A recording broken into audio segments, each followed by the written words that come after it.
نحمدہ و نصلی علی رسول الکریم۔ میرے محترم ساتھیوں، اللہ جل شانہ کا ہم سب پہ خصوصی فضل ہے کہ اللہ جل شانہ نے ہمیں زندگی میں ایک بار پھر موقع دیا اپنی یاد میں، اپنے فکر میں، اپنی سوچ میں، اپنی محبت میں، اپنی یاد میں، اپنے ذکر میں، اپنے محبت کے تذکروں میں، اپنی بڑائی کے بولوں میں ہمیں ایک جگہ بیٹھنے کی توفیق عطا۔ یہ اللہ جل شانہ کا خصوصی فضل ہے۔ کتنا فضل ہے؟ یہ خصوصی فضل ہے۔ بہت سے لوگ ہوں گے اس وقت جو زندگی کے دنیا کے مختلف مشاغل کے اندر مصروف ہوں گے۔ اب ہم سب جانتے ہیں کہ دنیا میں کتنے مشغول ہیں۔ ہر بندہ اپنے کسی نہ کسی محبوب کے ساتھ ہوتا ہے۔ یعنی جو شرابی ہے اس کی محفل شرابیوں کے ساتھ محبوب ہے، جو چرسی ہے اس کی چرسوں کے ساتھ محفل محبوب ہے، جو ذکر کرنے والے ہیں وہ ذکر کرنے والوں کے محبوب ہے، جو اللہ والوں سے محبت کرتے ہیں ان کے لیے محبوب اللہ والے ہوتے ہیں، جو علماء سے محبت کرتے ہیں وہ علماء کے ان کے محبوب ہیں۔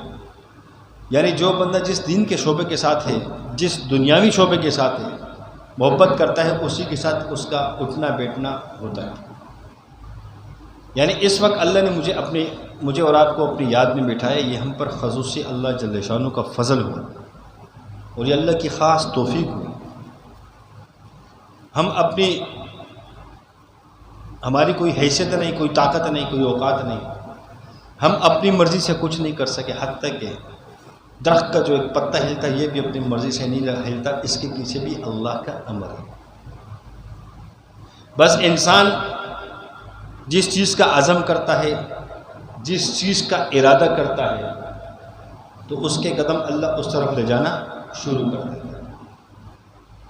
اب ایسے بھی نہیں کہ یعنی ہم بعض لوگ کہتے ہیں نا کہ بس اللہ نے توفیق نہیں دی، میں نماز میں نہیں پڑھ سکا، اللہ نے توفیق نہیں دی، میں یہ نیک کام نہ کر سکا، تو گویا یہ تو ایسا ہوا کہ اللہ پر الزام لگانا ہوا۔ اگر یہ تم نے عقیدہ بنا لیا، یہ اپنا ذہن بنا لیا کہ بس اللہ نے توفیق نہیں دی تو معاملہ ٹھنڈا ہو گیا، تو غلط بات ہے یہ۔ تو پھر مسئلہ حل ہو گیا نا، بس قیامت کا روز جب اللہ پوچھے آپ نے نماز نہیں پڑھی، میری عطا نہیں کی، تو ہم کہہ دیں گے اللہ آپ نے توفیق نہیں دی۔ یہ تو گویا اللہ پر الزام لگا، ایسا نہیں ہے۔ اللہ جل شانہ توفیق اس کو دیتے ہیں جو ارادہ کرتا ہے، جو طلب رکھتا ہے۔ جس کو طلب نہ ہو اللہ اس کو توفیق نہیں دیتا۔ بغیر طلب کے اندر طلب پیدا کر دے، اس سے وہ دین کا کام لے لے، یہ اللہ کی قدرت ہے۔ جب ساری چیزیں اللہ سے نافرمان ہو جاتی ہیں تو ایسے وقت میں اللہ اپنی قدرت کا ظہور کرتا ہے کسی ایسے کو، یعنی ایک مسلمان ہے، مسلمان جب دین کا کام چھوڑ دے گا بالفرض ایک سمجھانے کے لیے، تو اللہ آپ کے سامنے کسی کافر کو ہدایت دے دے گا، وہ دین کے کاموں میں ایسا لگ جائے گا کہ تم رونا شروع کر دو گے کہ یار یہ کافر تھا، فوراً اسلام قبول کیا، ہم سے زیادہ دین کا کام کرے، دن رات اس کی فکر میں لگا ہوا۔ تو یہاں سے یہ ہمیں پتہ چلتا ہے کہ اللہ ہمارا پابند محتاج نہیں ہے۔ اگر ہم سستی کریں گے اللہ کسی سے بھی کام لے لے۔ حدیث کا مفہوم ہے کہ اللہ جل شانہ اپنے دین کا کام کسی فاسق سے لے لے، فاجر سے لے لے، وہ اللہ کی مرضی ہے جس سے بھی کام۔ ابو طالب نے آپ علیہ السلام کے بچپن میں پرورش کی، یعنی کتنی بڑی سپورٹ رہی آپ علیہ السلام کو، ہر تکلیفوں میں، ہر آزمائشوں میں آپ علیہ السلام کی خدمت کرتے تھے، ساتھ دیتے تھے۔ لیکن جب موت کا وقت قریب آیا، آپ علیہ السلام نے فرمایا کلمہ پڑھو، نہیں پڑھ رہے تھے۔ پھر آپ علیہ السلام نے، یعنی ایک تو چچا ایک تو احسانات اتنے تھے، آپ علیہ السلام نے کان میں فرمایا کہ کلمہ پڑھ لو میرے کان میں ہی، قیامت کے روز میں اللہ کے سامنے آپ کی سفارش کر سکوں، گواہی دے سکوں۔ تو کیا کہا انہوں نے؟ کہا کہ میں ابھی کلمہ پڑھ لوں تو یہ مکے والے کہیں گے کہ موت کے ڈر سے اس نے کلمہ پڑھا۔ جہالت کتنی، یعنی اپنی اس بات پہ کتنا جمع ہے کہ لوگ مکے والے کہیں گے کہ دیکھو ساری زندگی بغیر کلمے کی گزاری، موت کا واقعہ، موت کے خوف سے کلمہ پڑھ لیا۔ تو یہاں اللہ نے ایک پیغام بھیجا کہ ہدایت تو ہم دیتے ہیں، آپ کا کام ہے صرف نیکی کی بات کرنا، اس کو تیار کرنا۔ ہدایت اللہ کے ہاتھ میں۔ کس کے ہاتھ میں؟ اللہ کے ہاتھ میں۔ تو ایسا نہیں ہے کہ ہمیں بھی ڈنڈا اٹھانا چاہیے کہ نہیں بس یہ کیوں نہیں آ رہا، بھائی ہدایت اللہ کے ہاتھ میں۔ لیکن ہدایت اللہ اس کو دیتا ہے جس کے دل میں طلب ہو۔ میرے محترم ساتھیوں، ہم اپنے دل کے اندر طلب کیا کریں دین کی، اللہ کی محبت کی، آپ علیہ الصلوۃ والسلام کی محبت کی۔ جب طلب کریں گے تو ہم خود پھر بے چین ہو جائیں گے۔ جس کو شراب کی طلب ہوتی ہے، جو شراب کا عادی ہو چکا ہوتا ہے نا، اس کے جیب میں اگر پیسے آتے، بھوک لگی نا اس کو، تو اپنی بھوک کی طلب کو چھوڑ دیتے، شراب کی طلب اس پر غالب ہوتی ہے، شراب پینے کو زیادہ ترجیح دیتا ہے۔ جو چرس پینے کا عادی ہو جائے نا، وہ تمام چیزوں کو چھوڑ کے چرس کو پہلے ترجیح دے گا۔ جو جوئیں کھیلنے کا عادی ہوگا، اس کے پاس پیسے آئیں گے، وہ گھر والے بچے بھوکے رہیں گے، اس کو ترجیح نہیں دے گا، جوئے میں لگا دے گا۔ یعنی جس چیز کی انسان کو طلب ہوتی ہے، ایسا تو نہیں ہوا کبھی ایسا کوئی حادثہ کسی کے ساتھ ہوا کہ ایک شخص نے کہا ہے، اس نے طلب رکھی کہ میں مسجد میں جا کر نماز پڑھوں گا، اور وہ نماز پڑھنے گیا، اللہ نے اس کے قدم روک دیے کہ تو نہیں جا، ایسا ہوا کبھی نہیں؟ تو اللہ اس کو توفیق دیتا ہے، توفیق اللہ ہی دیتا ہے۔ اللہ کے توفیق کے بغیر ہم نیک عمل کر نہیں سکتے، اور اللہ کی طاقت کے بغیر، مدد کے بغیر گناہوں سے بچ نہیں سکتے۔ گناہوں سے بچنے کے لیے بھی اللہ کی طاقت، اللہ کی مدد ہو۔ اتنے بڑے ترم خام ہم نہیں ہیں کہ اللہ کی مدد کے بغیر گناہوں سے بچ جائیں، کیونکہ انسان کے ساتھ نفس اور شیطان دو چیزیں ساتھ ہیں۔ اللہ نے یہ دو دشمن اسی لیے پیدا کیے تاکہ تمہاری آزمائش ہو سکے۔ دنیا میں جو انسان کی آزمائش، یہ دو شیطان، دو دشمن، یعنی آپ کے ساتھ یہ دو دشمن ایسے چھوڑ دیے گئے ہیں، اگر آپ تنہائی میں ہو تب بھی آپ کے ساتھ،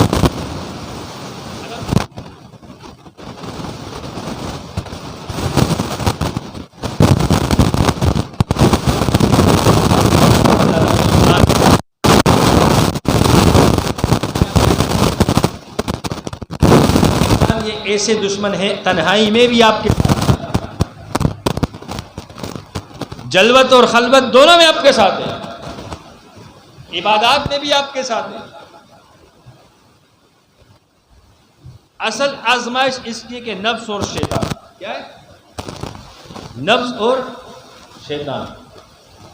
تو کبھی کبھی ایمان والا جو ہے نا، یہ نفس کی خواہشوں میں بھی آ جاتا ہے، نفس کی چالوں میں بھی آ جاتا ہے، شیطان کی چالوں میں بھی آ جاتا ہے۔ لیکن ہمیں مایوس نہیں ہونا چاہیے۔ شیطان ہمیں اپنے رب سے مایوس کرتا ہے، ہمیں اللہ سے دور کرتا ہے۔ شیطان ہمیں کہتے ہیں دیکھ یار، ایک وقت کا نماز نہیں پڑھی تمہیں، ابھی دوسری وقت بھی چھوڑ دے یار، کل سے پڑھنا شروع کر۔ ایک مثال کے طور، پھر انسانوں کو ایسے گناہوں میں لگا دیتے کہ یار،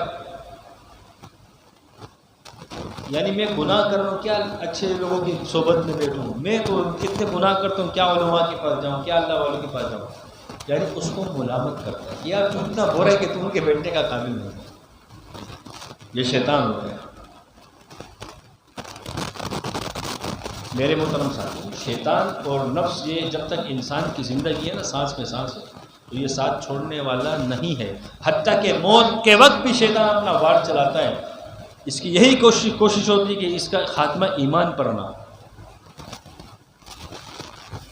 یہ موت کے وقت، اس کو پتہ ہے نا، اللہ نے اس کو طاقت دی ہوئی ہے۔ جب ملک الموت آتے ہیں، فرشتہ آتے ہیں، روح قبض کرتے ہیں، موت کے معنی اس کو پتہ چل جاتا ہے کہ یہ اس کی بس جانے والا ہے، تو یہ ہاتھ اس دن پہ زیادہ ہیوی ہو جاتا ہے، شیطان وسوسے دے رہا ہے، یعنی اس کی روح قبض ہونے سے پہلے یہ ایمان کے بغیر چلے جائے، ایمان سے خارج ہوتا ہے۔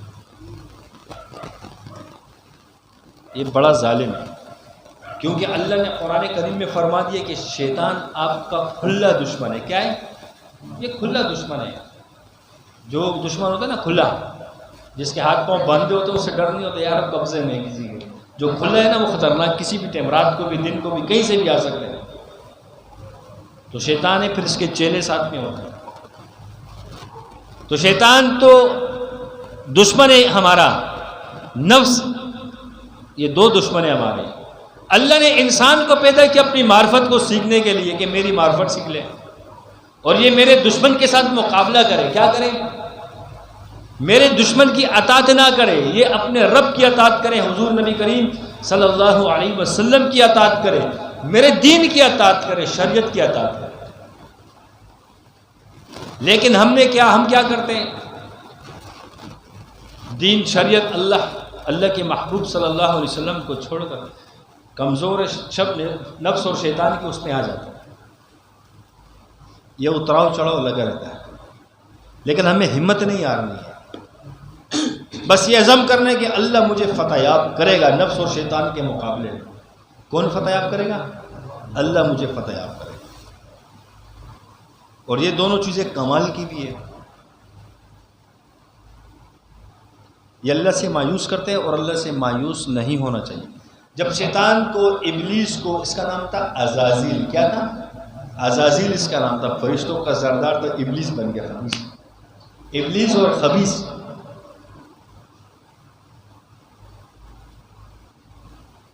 جب اللہ نے اس کو مردود کر دیا، یعنی اللہ جلال کے اندر، غصے کے اندر، اس وقت اس کو پتہ ہے معرفت تو مطلب اتنا تو علم رکھتا تھا نا اللہ، معرفت تو تھی شیطان کے پاس، ابلیس کے پاس، اس ٹائم تو یہ سردار تھا فرشتوں کا، عزازیل، یعنی اتنا یہ جانتا ہے کہ اللہ رحیم کتنا ہے، کریم کتنا ہے، یعنی اس غصے میں بھی اللہ کو کہہ رہے کہ اللہ پھر مجھے قیامت تک مہلت دے، تیرے بندوں کو گمراہ کرتا رہوں۔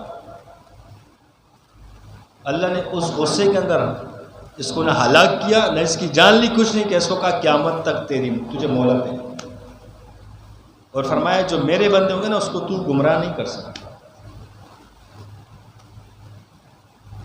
اور فرمایا تیرے اس میں آ کر یہ غصہ کریں گے، توبہ گناہ کریں گے، اے شیطان یہ 1000 بار بھی گناہ کرے، 1000 بار توبہ کرے، میں اس کی توبہ بھی قبول کرتا ہوں۔ تو یہ دیکھ، یہ ایک طرف دشمن ہے، ایک طرف ہمارے لیے قرب کا ذریعہ بھی بنتا ہے۔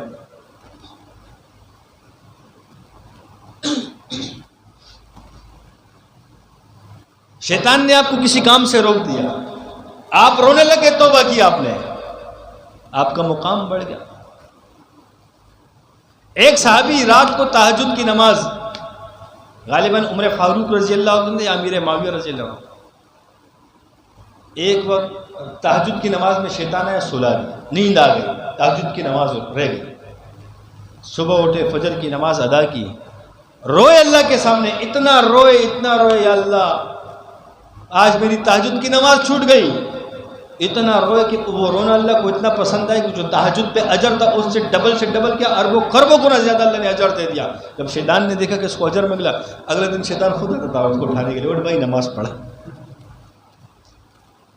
اب بتاؤ یہ شیطان سے آپ لڑ رہے ہو، یہ شیطان بھی تمہارے اللہ اور تمہارے درمیان قرب کا ذریعہ بنا کہ نہیں بنا؟ یہ آزمائش ہے۔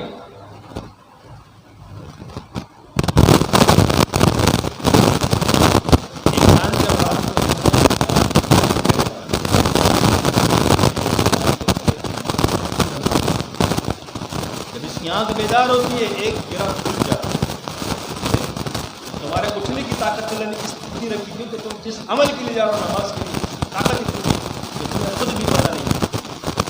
تم اٹھتے ہو، آنکھ کھلتی ہے، ایک گرہ کھل جاتے ہیں، جب بیٹھتے ہو دوسرا کھل جاتا ہے، جب چلنا شروع کرتے ہو، وضو کرانا کرتے اس طرف چلنا شروع کرتے تیسرا کھلا،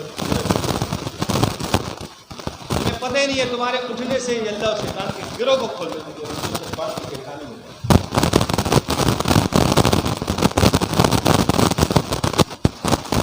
میرے محترم ساتھی، شیطان پساتا ہے نا، اس کو اطاعت نہیں کرنے کا نوازتا بھی زیادہ۔ چلو بالفرض شیطان نے گمراہ کیا کسی کو، یعنی ایک شخص تھا، اس کی 100 سال زندگی تھی، اس نے 9 سال، کتنے؟ 9 سال سے زیادہ، یعنی موت کو ایک دن رہ گیا اس کا، کتنا؟ 100 سال میں ایک دن موت کا رہ گیا، 99 سال سے زیادہ اس نے جو ہے شیطان نے اس کو گمراہ کیا، رحمت سے، محبت سے، اللہ کی امید سے، اللہ کی رحمت سے، اللہ کے قرب سے اس کو دور رکھا۔ لیکن موت سے ایک دن پہلے بھی اس نے اللہ سے نکل کے، موت سے ایک دن پہلے کیا، موت فرشتے کے آنے سے پہلے اس نے توبہ ایسی کہ اللہ کو منایا، ایسے نہیں کہ ساری زندگی کو فرمانے کے اللہ کا مقرب بنا۔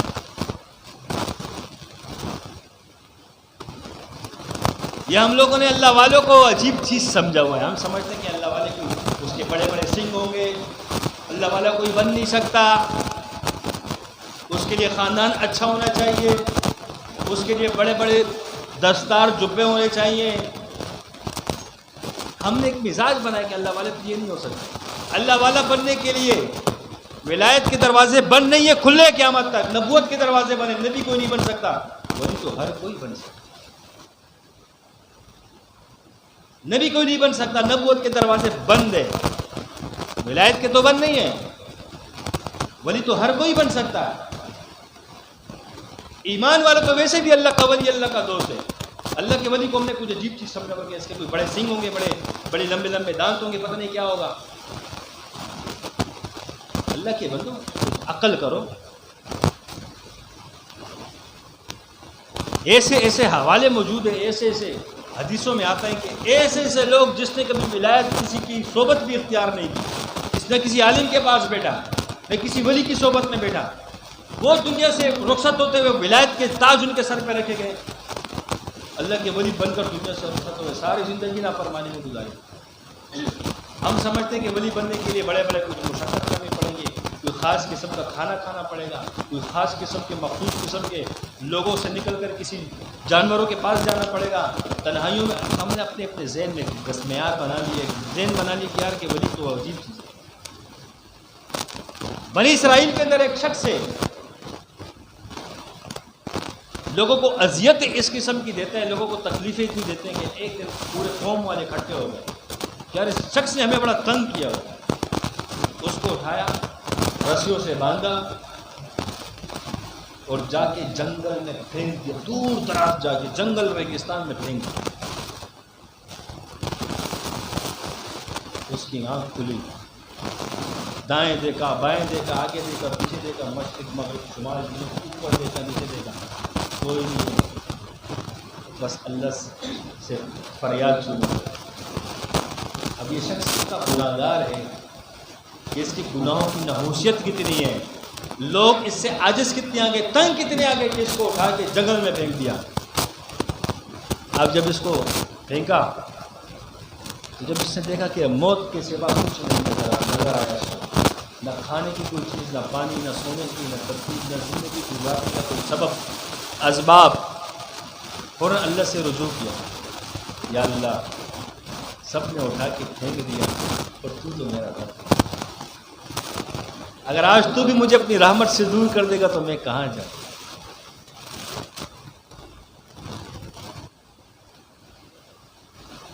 کہتے یا اللہ، یعنی سب نے مجھے اپنی نظروں سے گرا دیا، یا اللہ تو میرا رب پیدا کرنے والا ہے، میں توبہ کرتا ہوں۔ اور پھر اللہ سے مناجات کس طرح، باتیں کس طرح، یا اللہ اگر میرے گناہوں کو معاف کرنے سے تیری شان میں کمی آتی تو مجھے معاف نہیں کر۔ دیکھو مانگنے کا طریقہ کیسے، یا اللہ مجھے معاف کرنے سے تیری شان جو ہے روزانہ بڑھنے والی ہے۔ اللہ کی کیا شان ہوگی، اللہ نے خوبصورت جیسے جانداروں کو پیدا کیا، انسانوں کو، جانوروں کو، پہاڑوں کو، چشموں کو، پھولوں کو، اس کو دیکھتے بندے کو تسکین حاصل ہوتی ہے، کیسے اچھا لگتا ہے، اس کا خوشی، طبیعت ایک باغ ہو جاتا ہے اس کا طبیعت۔ اللہ کی شان کیسی، اللہ کی شان میں کمی آتی نہیں، روزانہ نہیں چاہتی کہ اللہ اگر مجھے معاف کرنے سے تیری شان میں کمی آتی ہے تو مجھے معاف کر دے، پھر تو مجھے جہنم میں بلے ڈال دے، یا اللہ مجھے معاف کرنے سے تیرے شان میں کسی قسم کی کمی نہیں آتی، پھر تو مجھے معاف کر دے۔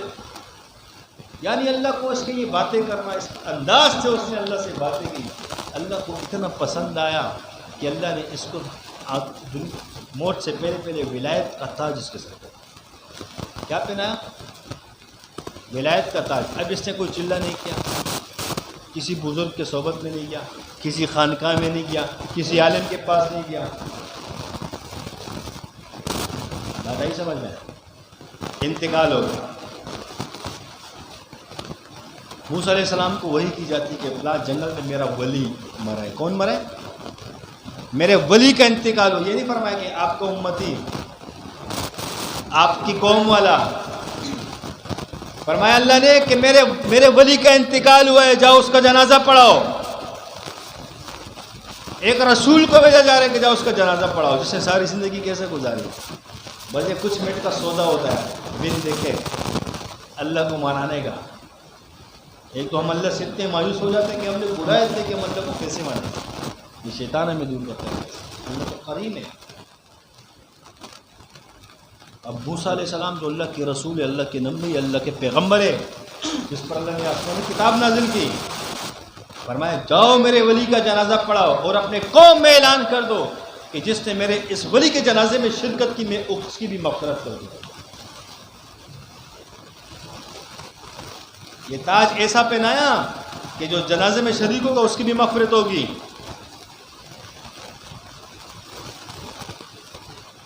موسیٰ کلیم اللہ ان سے کہا جا رہا ہے جنازہ پڑھاؤ. موسیٰ وہ کلیم اللہ جو اللہ سے ہم کلام ہوتے ہیں, طور پر جا کر اللہ سے ملاقاتیں کرتے ہیں, اللہ سے باتیں کرتے ہیں. اس نبی سے کہا جا رہا ہے جنازہ پڑھاؤ, اور اس کے جنازے میں جو شرکت کرے گا اس کی بھی مغفرت کا اعلان کیا جا رہا ہے. یعنی اس نے اللہ کو منایا کیسے اور کیسے اللہ نے ولایت کی. موسیٰ علیہ السلام نے اپنے قوم میں اعلان کیا ہر بھائی اب یہاں اللہ کوئی نعوذ باللہ ہمیں پتہ چل جائے یقینی خبر ہو کہ یہ کسی کے اس میں جنازے میں شرکت کرو اللہ مغفرت کر دے گا, تو ہر کوئی اپنی لالچ میں آئے گا یار میرے عمل کس طرح ہے, کم سے کم میری مغفرت تو ہونی کہ نہیں ہے, لالچ ہوگی کہ نہیں, ورنہ خوف تو ہے نا کہ موت کے بعد اللہ کے سامنے پیش ہو رہے ہیں, قبر کے معاملات نہیں سکتی. بھائی ہر کوئی تو خوش ہو گیا نا, بھاگتے دوڑتے آئے جنازے میں شرکت کریں.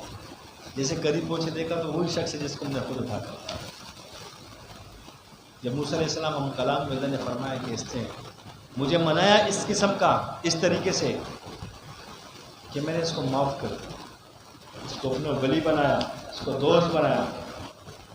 اور اللہ جل شانہ کیا فرما رہے ہیں آگے اس سے ایک اور اچھا جملہ, ایک بہت بڑی بات فرمایا موسیٰ اس سے غلطی ہو گئی, اگر یہ قیامت تک آنے والے تمام مسلمانوں کے لیے انسانوں کے لیے کہتا ہے کہ ان کو معاف کر دو نا, تو میں قیامت تک آنے والے تمام مسلمانوں کو ایمان والوں کو معاف کر, بس یہ غلطی ہوگی کہ اس سے اپنا معاف اور سب کو معاف کر.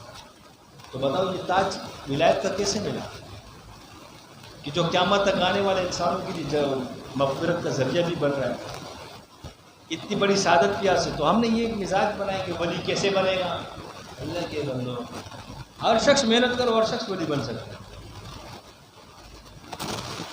جو نیک اعمال کرتے اللہ کو راضی کرتے اللہ کے قرب کو حاصل کرتے تو اللہ کا ولی ہوتا, اس کو کوئی سنگ تو نہیں ہوتا, یعنی سنگ ہوتا ہے کوئی سنگ ہوتے بات ہے. میرے دوستوں ہر شخص ولی بن سکتا ہے اللہ, بس اللہ کو راضی کرنے والے اعمال کرو, اللہ کے قرب کو حاصل کرو.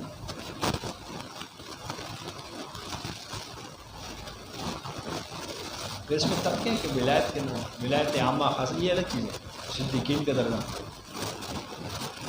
میرے محترم ساتھیوں بس نفس اور شیطان کی ہم اطاعت نہ کریں. دیکھو نفس اور شیطان یہ کبھی کبھی جو نا انسان کو اللہ کے زیادہ قریب بھی کر دیتا ہے.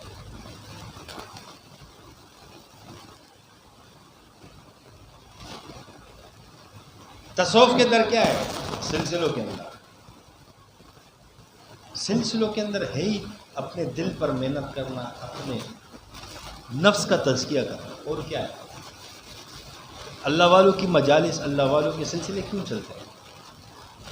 شیخ عبد القادر جیلانی رحمۃ اللہ علیہ 25 سال جنگلوں میں گزارے ہیں. کتنے سال اپنے آپ کو بنانے کے لیے 25 سال گزارے, اللہ نے سلسلہ دے دیا, سلسلہ قادریہ. یعنی اپنے اوپر محنت کرنا, نفس اور شیطان پر محنت کرنا. انسان یہ ہوگا کبھی شیطان جیتے گا کبھی یہ جیتے گا. جب دو بندوں کے دو آپس میں ٹیموں کا مقابلہ ہوتا ہے نا تو دونوں نہیں جیتتی, ایک جیتتا ہے نا. یہ بھی نہیں کہ دونوں ہار جاتے ہیں, ایک جیتتا ہے نا. تو جب آپ کا روزانہ مقابلہ کبھی وہ جیتے گا کبھی تو جیتے گا, ختم. ہمارے حضرت فرماتے ہیں نفس اور شیطان سے جنگ ہے تیری جاری, کبھی اس کا پلہ باری کبھی تیرا پلہ باری. یہ تو چلتا رہے گا, یہ سسٹم تو چلتا رہے گا. کبھی وہ اوپر کبھی تم اوپر, کبھی وہ نیچے کبھی تم نیچے, کبھی ہم شیطان پہ سوار کبھی وہ اوپر. یہ تو چلتا رہے گا سلسلہ. لیکن اللہ کی ذات سے مایوس نہیں ہونا, بس اللہ کے قرب کو حاصل کرتے رہیں, اور ان دو کو اللہ کا دشمن سمجھ کر ان کا مقابلہ کریں.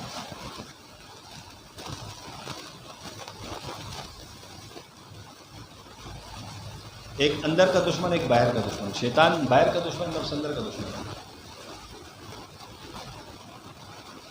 اب خانقاہوں میں آئیں گے، ذکر اذکار کریں گے، ذکر کی مجالس میں بیٹھیں گے، جب کثرت سے ذکر کریں گے انشاءاللہ تعالیٰ ان سے بچنا، ان سے لڑنا، یہ اللہ ہمیں سکھا دے اور ہم خود بھی ان کی چالوں کو سمجھ لیں گے،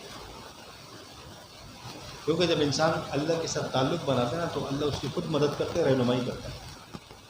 جب انسان نے ارادہ کی کہ میں نماز پڑھنے جاؤں گا ٹائم پر باجماعت، تو جب اس کے قدم چلتے ہیں نا تو اللہ اس کی ایسی مدد کرتا ہے کہ شیطان کو اس کے قریب نہیں آنے دیتا۔ بس ہم نیت کر لیں، ارادے کر لیں، اللہ شیطان خبیث سے ہماری خود حفاظت کرے گا، کیونکہ کیا فرمایا اللہ نے کہ جو میرا ہے اس کو تو اس کا کچھ نہیں بگاڑ سکتا۔ جب ہم اللہ کے بن جائیں گے تو اللہ ہماری خود مدد کرے گا، پھر اللہ ہمارا نگہبان بن جائے گا۔ ہم اتنی محنت کریں، اللہ کو اتنا راضی کریں، ایسے اللہ کے ساتھ قرب والا معاملہ کریں، دوستی والا معاملہ کریں کہ اللہ ہمارا نگہبان بن جائے۔ کیا بن جائے؟ نگہبان بن جائے۔ وآخر دعوانا، ساتھی اثار کر لیں اپنا 10 مرتبہ کرسی پڑھ کے دونوں